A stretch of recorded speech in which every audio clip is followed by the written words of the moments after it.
मेधा तप शब्द वाच्य। कहते जो ज्ञान और कर्म कैसे है, मेधा और तप शब्द वाच्य, मेधा शब्द और तप शब्द वाच्य दोनों। श्लोक हो गया था क्या कल इसका कंड का भाग, मंत्र भाग? हाँ ये हो गया था, मंत्र पूरा मंत्र हो गया था। हाँ हाँ अच्छा ठीक है, उसका अर्थ शुरू हुआ है। हाँ उसका भाष्य। तो कहते हैं अरे मेधा और तप शब्द वाच्य ये दोनों ही जैसे ज्ञान कर्म जैसे मेधा शब्द वाच्य है, तयो दोनों का ही, इसका मेधा शब्द का, मेधा का और तप का दोनों का ही प्रकरण होने से न इतरे, यानी ज्ञान कर्म का, तयो का अर्थ है ज्ञान कर्म, ये दोनों का ही प्रकरण होने से न इतरे, इतरे यानी मेधा तप शब्द वाच्य ज्ञान कर्म से इतर दूसरे शब्द में इस मेधा शब्द का प्रयोग नहीं किया गया है ना। तो ब्रह्म विद्या और दूसरा उपासना आदि में इसका प्रयोग नहीं किया गया। तो प्रकरण इसी का प्रकरण है, मेधा शब्दवाच्य ज्ञान कर्म का प्रकरण होने से इतरे, इतर में मेधा शब्दवाच्य का प्रकरण नहीं है, न इतरे। मेधा शब्द का दूसरे जो मेधा शब्द होते हैं, मेधा और तप है, दूसरे अर्थ में इसका प्रकरण नहीं है। मेधा यानी ज्ञान और तप यानी विचार, इस अर्थ में ये प्रयोग नहीं किए गए हैं।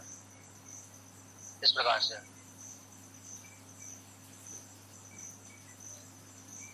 यहाँ पर एक दिया है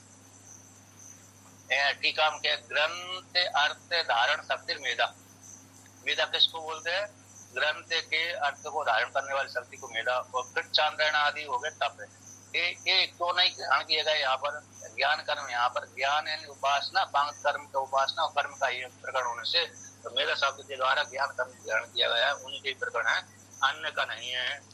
ग्रंथ को धारण करने वाली शक्ति मेधा का और फिर चांद्रण आदि तप का यहाँ पर प्रकरण नहीं है। इस प्रकार से अब आगे कहते हैं, उसी को वर्णन करते हैं, पांतम ही कर्म जायादि साधनम यैव वेद इति इच्छानंतम एव ज्ञानम प्रकृतम। कहते हैं पांत कर्म जो पांच के द्वारा संबंधित होने वाला है, ऐसे जायादि साधन, ऐसे पांत कर्म जायादि साधन वाला है, इनके द्वारा ये साधन किसके लिए? साध्य के लिए होते हैं। गाड़ी हमने किस लिए खरीदी है? यात्रा के लिए खरीदी, उस फल को प्राप्त करने के लिए, यहाँ पर जाने के लिए, वहां पर जाने के लिए खरीदी है। देखने के लिए हमने नहीं खरीदी है ना, रखने के लिए, देखने के लिए नहीं खरीदी, बल्कि उसके द्वारा हम अपने जीवन सुखीमय व्यतीत करेंगे, इसलिए उद्देश्य से हमने उसकी गाड़ी खरीदी। इसलिए तो जाया आदि है, तो जाया आदि किसके लिए? पुत्र प्राप्ति के लिए। धन किसके लिए है? स्वर्ग आदि के लिए, कर्म करने के लिए। इस प्रकार से तो पितृलोक फल की प्राप्ति के लिए, देवलोक फल की प्राप्ति के लिए। ज्ञान किसके लिए? देवलोक फल की प्राप्ति के लिए। तो जायादि साधन है वो जो कर्म, जाया साधन जो कर्म है उस फल की प्राप्ति के लिए। इस प्रकार से जाया साधनों को जो कोई साधक है या एवं वेदा जो इस प्रकार से जानता है, तो ऐसा जब प्रयोग किया गया तो अनंतम एवं ज्ञानम प्रकृतम, इसके अंत ही ज्ञान का प्रकरण आता है। जिस प्रकार से जान करके उपासना करता है, तो तस्मात न प्रसिद्ध और मेधा तपसोर आशंका कार्य। इसलिए ये सिद्ध होता है कि जो यहाँ पर ज्ञान कर्म है ना, तो इसलिए ज्ञान कर्म है, मेधा तप ज्ञान यानी उपासना और कर्म फलक ही है। इसी प्रसिद्ध मेधा तप की आशंका यहाँ पर नहीं करना चाहिए। प्रसिद्ध जो ग्रंथ के अर्थ को धारण करने वाली मेधा शक्ति और चांद्रण आदि व्रत, इसके विषय में आशंका नहीं करना चाहिए, बल्कि उपासना और कर्म के वाचक हैं। पांक्त कर्म हो गए, पांक्त उपासना हो गई, वो वंश संबंधी जो पितृलोक संबंधी कर्म हो गए, इसके माध्यम से वो साधक उस फल की प्राप्ति कर लेता है। अतो ज्ञाने सप्त अन्नानि ज्ञान कर्माभ्याम जनितवान इतः तानि प्रकाशिष्यामः इति वाक्यशेषा। अत इस हेतु से ज्ञान कर्म का प्रकरण उत्तम कह दिया गया, ऐसे हेतु को लेकर के वाक्य को पूर्ण करते हैं। अतः इस हेतु से कहते हैं अरे अनंतम या एवं वेदा को है जो इस प्रकार जायज साधन को जानता है, इसके अंतर ही तो अनंतरम ज्ञान प्रकटम। ये पहले ज्ञान का पहले प्रकरण कर दिया था, किसको प्रकरण कर दिया गया था? आत्मैति उपासिता, आत्मैत्य उपासिता। इस ज्ञान के पश्चात फिर जाया आदि का प्रसंग आया था, ठीक है ना। जो पहले आत्मा इति उपासित ज्ञान का प्रसंग आया था, फिर बाद में ज्ञान का प्रसंग आने के पश्चात फिर उसके अंतर पर कर्म का प्रसंग आ गया। इसलिए कर्म का और उपासना का प्रसंग आने के कारण इसलिए यहाँ पर ये तपस्या, ये मेरा शब्द किसे है, अरे प्रसिद्ध ग्रंथ और उपासना कर्म का कृष्णारायण का वाचक नहीं, बल्कि पांग कर्म का और पांग उपासना का ही वाचक है। किसी प्रसिद्ध मेरा तप के विषय में आशंका नहीं करना चाहिए। तो इसी दूसरे यानी सप्ताहानि, जो 7 अन्न है, जो ज्ञान कर्म के द्वारा यानी पांग उपासना के द्वारा और कर्म के द्वारा जन जिस पिता ने जना उत्पन्न किए हैं, प्रजापति ने उत्पन्न किए हैं। ज्ञान कर्म अधिकारी क्षेत्र के, ज्ञान कर्म के अधिकारी जो क्षेत्र है उसने इनको उत्पन्न किया। तानी, उन्हीं मंत्रों को, जो 19 अन्नों को प्रकाशिष्यामा, मैं प्रकाशन करूंगा, कौन ब्राह्मण इति वाक्शेषा, अर्थात व्याख्यान करूंगा। जो पिता ने जिन मंत्र के माध्यम से जो कर्म 7 अन्नों की उत्पत्ति करी, मेधा के द्वारा और तप के द्वारा, आदि कर्म के द्वारा और उपासना के द्वारा, उन्हीं को मैं क्या करूंगा, व्याख्यान करूंगा, उनके अर्थ को। तो आगे वर्णन करते हैं, कहते हैं 7 अन्नों को यारे ब्राह्मण ने मंत्र ने वर्णन कर दिया। यह तो सप्तान्नानि इत्यादि मंत्र भाग को व्याख्यान करके अब ब्राह्मण भाग को लेकर के तात्पर्य कहते हैं। ब्राह्मण वाक्य है क्या करता है, व्याख्यान करता है। कहते क्या, तत्र मंत्राणाम अर्थस्य रोहितत्वात् प्रायण दुर्विज्ञेयो भवति इति तद अर्थ व्याख्यानाय ब्राह्मणम प्रवर्तते। कहते हैं इस प्रकार से 7 अन्नों की उत्पत्ति मंत्र के द्वारा प्रतिपादित हो जाने पर मंत्राणाम, जो मंत्र हैं, ऐसे मंत्रों के अर्थ का द्रोहित होता है। मंत्र कैसे गूढ़ रहस्य वाले होते हैं, छुपे हुए रहते हैं। तो गूढ़ रहस्य वाले होने के कारण, छुपे होने के कारण, तो प्रायण यानी प्राय करके दुर्विज्ञ, जो मंत्र कैसे होते प्राय करके दुर्विज्ञ होते हैं, सरल नहीं होते। कुछ सरल भी होते हैं, तो प्राय शब्द का प्रयोग कर देने से कुछ सरल भी होते हैं, कुछ तो कठिन होते हैं, गूढ़ रहस्य वाले होते हैं, समझ में नहीं आता इसका अर्थ क्या है ना। किसी के प्रसंग में कोई आ गया तो समझ में नहीं आता कि ये ब्रह्म शब्द वेद का वाचक है कि ब्रह्म का ही वाचक है कि ईश्वर का वाचक है कि जीव का वाचक, किसका वाचक है। अब ब्रह्म शब्द कर्म कांड में प्रयोग कर दिया तो वहां पर दूसरे ही वाचक हो जाएगा। ब्रह्म शब्द ज्ञान कांड में आएगा तो वहां पर ब्रह्म दूसरे ही शब्द का अर्थ हो जाएगा। पर दूसरी उपासना के बीच में ब्रह्म शब्द आएगा तो उसका दूसरी अर्थ हो जाएगा। इसलिए जो शब्द होते हैं, तो जो मंत्र के अर्थ प्राय करके द्रोहित होते हैं, अर्थात गूढ़ रहस्य वाले होते हैं, छुपे हुए रहते हैं। इसलिए दुर्विज्ञ प्राय कर दुर्विज्ञ अवधि है होते हैं मंत्रों के अर्थ। इसी हेतु से ब्राह्मण ऐसा मानता है। कौन मानता है? ब्राह्मण ऐसा मानता है। इसलिए तद अर्थ है वो जो मंत्रों के अर्थ छुपे हुए हैं, ऐसे अर्थ को व्याख्यान करने के लिए ब्राह्मण स्वयं प्रवृत्त होता है, व्याख्यान करने के लिए। ठीक है ना। आचार्य की जरूरत नहीं रहती। आचार्य मतलब कैसा होगा, जो साधक समझने वाला है ना, साधक समझने वाले हो सकते हैं, अर्थ का अनर्थ कर ले, इसलिए स्वयं ब्राह्मण वहां पर प्रवृत्त हो जाता है। तो वेद दो ब्राह्मण स्वयं प्रवृत्त हो जाता है। मंत्र भी वेद ही है और व्याख्यान करने वाला भी वेद ही है। ठीक है ना। इसलिए यहाँ पर है तो मंत्र संहिता और ब्राह्मण संहिता। तो मंत्र संहिता का अर्थ हो गया संक्षेप वाला।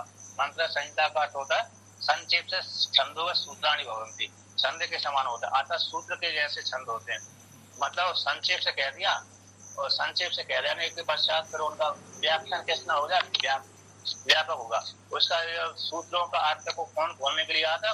ब्राह्मण भाग, अर्थात जो संहिता भाग, मंत्र संहिता ब्राह्मण संहिता। तो ब्राह्मण संहिता ही मतलब गद्य पारी, ब्राह्मण जो संहिता होती है उसका अर्थ होता है गद्य के रूप में, और मंत्र संहिता का अर्थ होता है उसका पद्य के जैसा, है ना, श्लोक जैसा।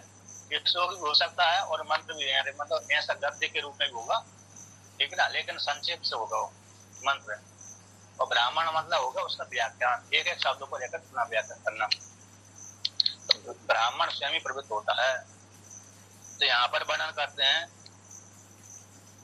तो मंत्र ब्राह्मणात्मक ग्रंथ है। जो तत्व शब्द आया है वो शब्द तत्व शब्द का वाचक है। मंत्र ब्राह्मणात्मक स्वरूप जो ग्रंथ है उसको व्याख्यान करने के लिए स्वयं ब्राह्मण प्रवृत्त हुआ है। अब यहाँ पर करते हैं तो मेरा या इत्यादि को लेकर के करता है ब्राह्मण। कि तत्र यत सप्तान्नानि मेधया तपसा अजनति पिता इति अस्य को अर्थ इति उच्यते, को अर्थ उच्यते इति ही शब्देन एव व्याचष्टे प्रसिद्ध अर्थ अवधूतकेन। कहते हैं इस प्रकार से कि मेधया के द्वारा, मेधया तपसा अजनति पिता इत्यादि वाक्यों को क्या कहते हैं, उसको उठाते हैं। कहते हैं यत सप्तान्नानि, जो 7 अन्नों को प्रजापति ने, अधिकारी ने उत्पन्न किए थे, इसके द्वारा, मेधा के द्वारा, तपसा के द्वारा, अजनत पिता, इसे जो वाक्य लिया है यत सप्तान्नानि मेधाया तपसा अजनत पिता, ये पूरा पूरा प्रतीक ले लिया इसने, ब्राह्मण ने तो प्रतीक ले लिया मंत्र भाग का।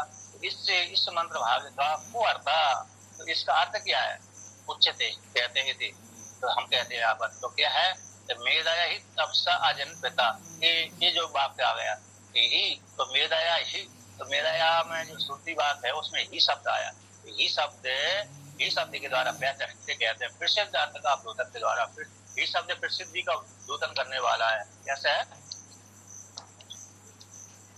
प्रसिद्धि को बताने वाला है, आता था प्रसिद्धि लोक में प्रसिद्ध है। कैसा है प्रसिद्ध, प्रसिद्धो ही अस्य मंत्रस्य अर्थ है इत्यर्थ, कहते इस मंत्र का अर्थ लोक में प्रसिद्धि है। क्या प्रसिद्ध है, ये जो 7 अन्न है उसमें 7 अन्नों की जो पहला मंत्र है उसने सभी को साधारण रूप से प्रयोग कर दिया कि यद अजनति, तो कहते हैं उसने उत्पन्न किया था, किसने किया था, पिता ने। च अनुवाद रूपेण, अनुवाद स्वरूपेण मंत्रेण प्रसिद्ध अर्थया एव प्रकाशिता, कहते हैं अजनति इत्यादि वाक्य को लेकर के अनुवाद स्वरूप से उसका स्वबोध करते सती स्वीकृत करता हूँ।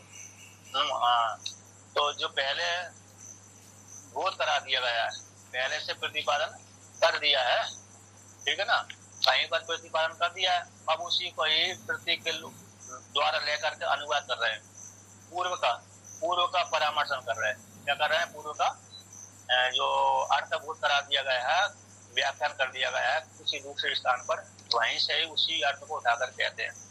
तो कहते हैं अनुवाद के द्वारा, जैसे अग्निर हेमस्य भेषजम, अग्निर हिमस्य है ना, अग्नि हिमस्य भेषजम, अग्नि हिम की औषधि है, ठीक है ना, तो अग्नि हिम की औषधि है, तो ये लोक से ही प्रसिद्धि है ना। लोक में हम देखते हैं कि ठंडी के समय में व्यक्ति ठिठुर जाता है, ठिठुरता है ना, तो ठिठुरने वाला व्यक्ति क्या देखता है कि मेरे कुछ गर्म हटा है शरीर में, अग्नि के पास में अपने आप ही चला जाता है ना, उसको पूछने की जरूरत नहीं रहती कि अरे भाई अग्नि है कि नहीं है, अग्नि सामने दिख रही है, तुरंत ही उसके पास में चला जाता है, अपनी ठंडक मिटा लेता है। तो जैसे वो जानता है कि ये अग्नि इस ठंड की औषधि है। अब भाई उसी को वेद ने बोल दिया, वेद ने क्या बोल दिया कि अग्नि हिमस्य भेषजम, अग्नि ठंड की औषधि है। तो जो अनुवाद कर दिया, क्या कर दिया इसने, वेद ने मात्र अनुवाद कर दिया।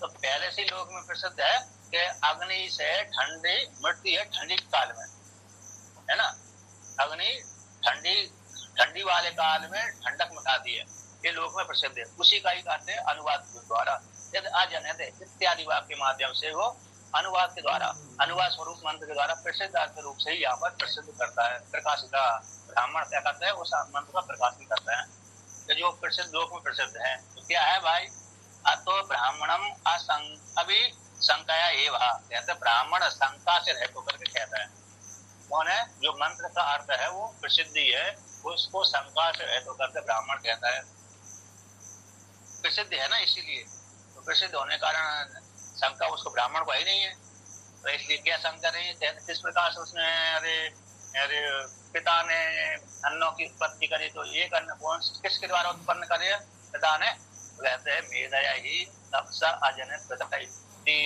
उस पिता ने मेधा के द्वारा, तपस्या के द्वारा, यानी कौन सी मेधा, मतलब ज्ञान उपासना के द्वारा, तपस्या यानी कर्म के द्वारा, उस पिता ने 7 अन्नों को उत्पन्न किया। इस प्रकार से प्रसिद्धि है ना। अब भाई ननु कथम प्रसिद्धता अस्य अर्थस्थिति, पूर्व पक्ष यहाँ पर प्रश्न करता है प्रसिद्ध किस प्रकार से है भाई, इस अर्थ का कि पिता ने मीरा के द्वारा तपस्या के द्वारा यानी कर्म के द्वारा उपासना के द्वारा उसने 7 अन्नों को उत्पन्न किया। कैसे प्रसिद्ध है, तो कौन से अन्नों को उसने उत्पन्न किया, वर्णन करो। तो उच्चते, ऐसी प्राप्ति ऐसे पूर्वपक्षी के द्वारा पूछे जाने पर सिद्धांति कहता है उच्चते, कहते क्या कहते, कहते साध्य साधना साध्य साधन स्वरूपात्मक जगत में जो पिता ने अविद्या वाले पिता ने भावी है ना, भविष्य में तो उत्पन्न करेगा, भावी है ना, भविष्य में प्रजापति बनेगा। वर्तमान काल में तो उसने उपासना करी, तो भविष्य में क्या बनेगा, वही प्रजापति बन जाएगा, ठीक ना। जैसे वर्तमान काल में किसी इंद्र कोई व्यक्ति ने उपासना करी, कर्म किए, तो भविष्य में वो क्या बनेगा, इंद्र बनेगा, भविष्य में बनेगा, वर्तमान काल में नहीं बन सकता है ना। वर्तमान काल में भूसा बैठा हुआ है, ठीक है ना। तो व्यक्ति इस प्रकार से चिंतन करता है, चिंतन करते फिर उसने वो कहता है मैंने इस प्रकार से सृष्टि करी। तो कहते हैं अरे जो अविद्या वाला है, भावी है, तत् प्रत्यक्ष रूप से प्रत्यक्ष है, ऐसे प्रत्यक्ष को प्रत्यक्ष होने से प्रसिद्ध को अनुभव करके कहता है जाया आदि संपादन, जाया आदि को संपादन करता हुआ अविद्वान इस लोक से जो अज्ञानी है, मतलब कर्मकांड का ज्ञानी है लेकिन आत्मा को जानने वाला नहीं, ऐसा नहीं है, निर्विशेष आत्मा को नहीं जानता बल्कि अन्य को तो जानता है। ऐसी कर्मकांड को जानने वाला, ऐसे जो विद्वान है लेकिन आत्मा को न जानने वाला, तो उसी को लेकर कहते हैं कि उचित जाया आदि कर्मांता नाम लोक फल साधना नाम कृतित्वम तावत प्रत्यक्षम अभिहितम चा जाया में शाद इत्यादि ना। जाया आदि से लेकर के कर्म पर्यंत है, जाया से लेकर के कैसे जाया है आदि जिसके, जैसे जाया आदि कर्म है अंत जिसके कर्मांत, तो जाया आदि से लेकर कर्म पर्यंत ऐसे लोक फल साधना नाम, लोक हो गया, लोक के लोक फल हो गया, उसके साधन ये हो गए, इसके साधन कौन हो गए, मेरे जाया हो गया, पुत्र हो गया, वित्त हो गया। जाया के द्वारा अरे क्या फल की प्राप्ति, जाया साधन हो गई, स्त्री रूप जो पत्नी है उस पिता रूप पति की है ना, पिता की क्या हो गई, साधन हो गई, इसके लिए फल रूप प्राप्ति के लिए पुत्र रूप फल की प्राप्ति, तो पुत्र आ गया तो फिर उससे पितृलोक फल जीत लिया जाता है। फिर धन आ गया तो धन के द्वारा पितृलोक देवलोक को जीत लिया जाता है, कर्मकांड के माध्यम से, उपासना के माध्यम से, और कर्म आदि कर देता है तो धन के द्वारा अधिकारी हो जाता है इत्यादि। तो जाया से लेकर के कर्म पर्यंत के ये सारे साधन है, लोक और फल के साधन है ना, लोक उस फल की प्राप्ति और उसके साधन है इनका प्रतित्वम, तो अतः पिता तावत प्रत्यक्षी है। लोग देखते हैं कि जाया किसके लिए है, पुत्र प्राप्ति के लिए है, खुद कर्म धन किसके लिए है, धन दान देने के लिए है ना, पितृ संबंधी कर्म करने के लिए है और देव संबंधी कर्म करने के लिए इत्यादि, धन इसके लिए, तो तावत प्रत्यक्षी है। इसलिए कहा भी गया है, अभी तक कहा भी गया है, क्या कहा गया है, कहते हैं जाया में श्यार इत्यादि ना, कि जाया मेरे को प्राप्त हो जाए, किसके लिए हो जाए, जाया मेरे लिए, जाया क्यों चाह रहा है भाई, पुत्र प्राप्ति के लिए, जिससे मैं पुत्र उत्पन्न करूं। पुत्र क्यों चाह रहा है, पितृलोक जीतने के लिए।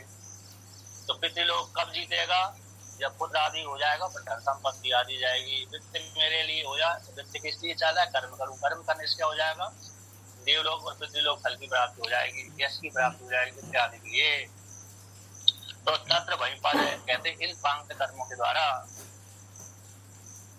उसको वर्णन करते हैं।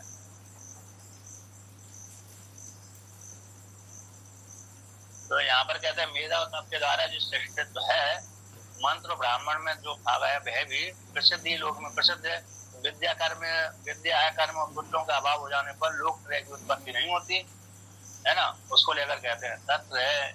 तत्र का अर्थ ग्रंथ में, तत्र शब्द ग्रंथ में, च देवम विद्यम विद्या कर्म पुत्रश्च फलभूतानाम लोकानाम साधनम श्रेष्ठत्वम प्रतीति अभिहितम।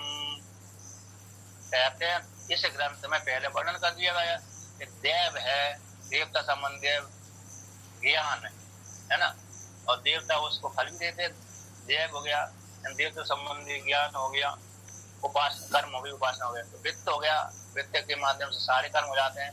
विद्या हो गई, विद्या ज्ञान हो गया। एक कर्म इस प्रकार से किया जाए, इस कर्म हो गए, कर्मों के नाम हो गए। फिर पुत्र हो गए। एक कैसे है, फल भूता नाम लोका नाम, जितने भी फल भूत हैं।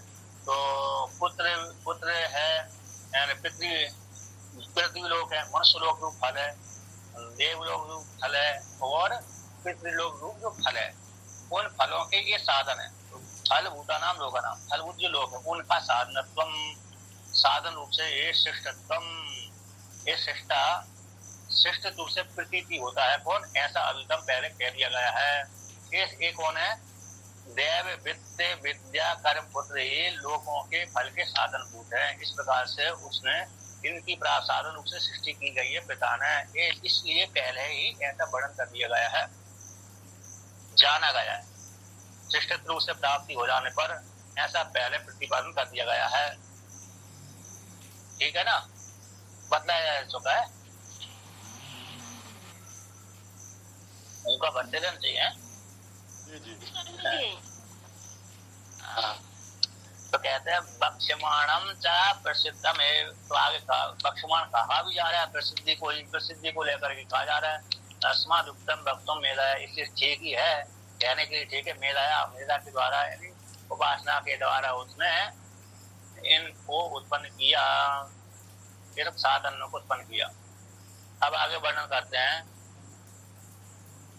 कि प्रकारांतर से मंत्र के अर्थ को प्रसिद्धि को लेकर कहते हैं कि व्यक्ति कोई भी कर्म करता है तो उसके मन में कोई ना कोई वासना बैठी रहती है। इसी हेतु से वासना को लेकर के वह कर्म करता है।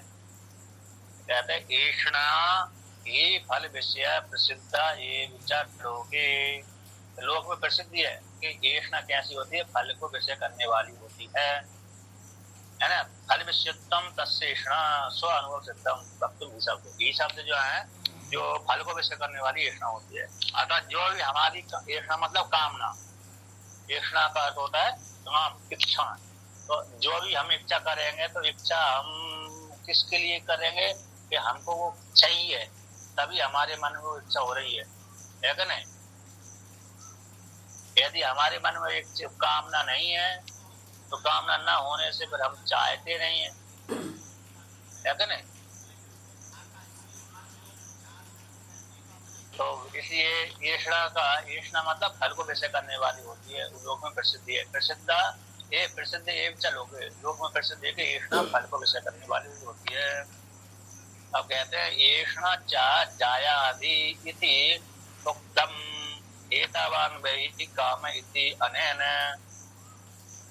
कहते हैं ऐषणा जो कैसी है? जाया आदि को लेकर के, जाया में से आते है ना? किसके लिए? जाया मेरे के लिए हो जाए, पुत्र प्राप्ति के लिए।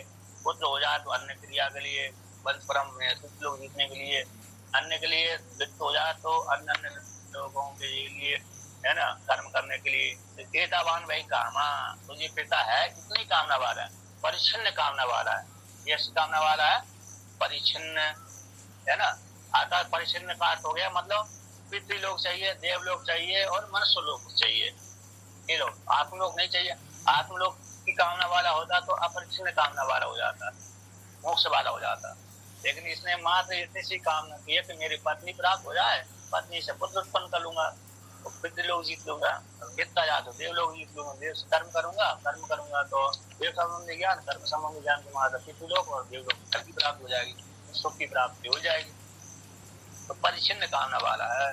इति अनयन कहते, इति अनयन इस मंत्र के द्वारा ये ऐषणा ही है कि जो भी ऐषणा होती है वो फल को विषय करने वाली होती है। अब उसी को आगे कहते हैं ब्रह्म विद्या विषय सर्वे एकत्वे काम अनुपत्थे। पूर्व पक्षी ने कह दिया, जब भाई पूर्व पक्षी प्रश्न कर रहा कि जो काम जो भी ऐषणा होती है फल को विषय करने वाली होती है, उसी प्रकार से मोक्ष संबंधी कामना हो जाए। कैसे हो जाए? मोक्ष संबंधी कामना वो भी काम कोटि में जाए ना, ऐसी बात नहीं है। जायादि काम का संसार आरंभ का तो है। जाया आदि की जो कामना होती है संसार का हेतु बनती है। किसी ने जाया आदि को पहली मेरे पत्नी प्राप्त हो जाए तो वो संसार को विषय करने वाली होती है। अब उसी प्रकार से कामना ही है, उसी प्रकार से मोक्ष में काम की प्राप्ति हो जाए तो मोक्ष में भी काम संसार को प्रारंभ हो जाएगा। तो काम अर्थ में समान है, जैसे ऐसा चाहे संसार विषय कामना हो चाहे आत्म विषय की कामना हो तो कामना समान है, इसलिए दोनों संसार के हेतु हो जाए। ऐसी प्राप्ति हो जाने पर कहते हैं कि ब्रह्म विद्या के विषय में सर्विकत्वात्, जो ब्रह्म विद्या है ऐक्य को कराने वाली है, इसको भी कराने वाली अद्वैत के विषय करने वाली है। सर्विकत्वात् एकत्वात् अद्वैतत्वात् अद्वैतत्वात्, अद्वैतत्वात् का होता है ऐक्यत्वात्। तो जो जितनी आत्मा को विषय करने वाली है, ब्रह्म ज्ञान को विषय करने वाली जो विद्या होती है आत्मा को विषय करने वाली होती है, इसलिए एक को विषय करने वाली होती है। तो एक को विषय करने वाली होने से काम अनुपत्ति है, उसमें कामना कोई उत्पन्न हो ही नहीं सकती। मैं अपने विषय में अपने आप में कामना नहीं कर सकता, मेरे को मुझकी प्राप्ति हो जाए तो मैं तो पहले से ही प्राप्त हूँ, एक को वो कराने वाला है, ठीक है ना। इसमें काम की उत्पत्ति नहीं होती, बल्कि कामना तो होती द्वैतपत्ति, इसको काम नहीं कहते, तो आत्मस्वरूप का बोध है। यानी तस्य जो ब्रह्म विद्या का विषय कौन है, मोक्ष है। तो मोक्ष विषय जब तक राग होगा तो व्यक्ति होगा, किंतु आत्मा संबंधी राग टूटी में नहीं आता। ऐसे भगवान का भजन करते हैं तो भगवान का भजन को अरे मोक्ष की प्राप्ति के लिए होने के लिए संसार को विषय रूप फल देने वाला ना होने के कारण वो अविद्या के विषय नहीं बनता। क्या नहीं बनता? अविद्या का विषय वो नहीं बनता, बल्कि आत्मा को बोध कराने वाला होता है, इसलिए वो संसार कोटि नहीं होते, असंसार है, संसार को समाप्त करने वाला होता है, इसलिए वो काम कोटि में नहीं आता, अविद्या कोटि में नहीं आता।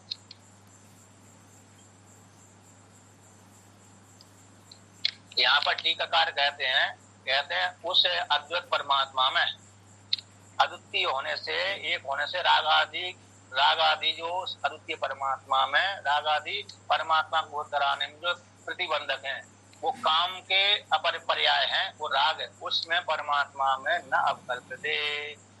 तो मिथ्या ज्ञान का कारण राग होता है, तो सम्यक ज्ञान के द्वारा मोक्ष में संभव नहीं है। तो सम्यक ज्ञान जैसे हुआ उसी काल में राग समाप्त हो जाता है, ठीक है ना। तो श्रद्धा के द्वारा राग आदि की प्रवृत्ति तो कामना की श्रेणी में नहीं आती। हाँ, मुक्ति पाना काम की श्रेणी में नहीं आती है, संसार रूप काम की श्रेणी में नहीं आती है, आत्म रूप प्राप्ति में ही होगी। नहीं रहता फिर। हाँ, होती है।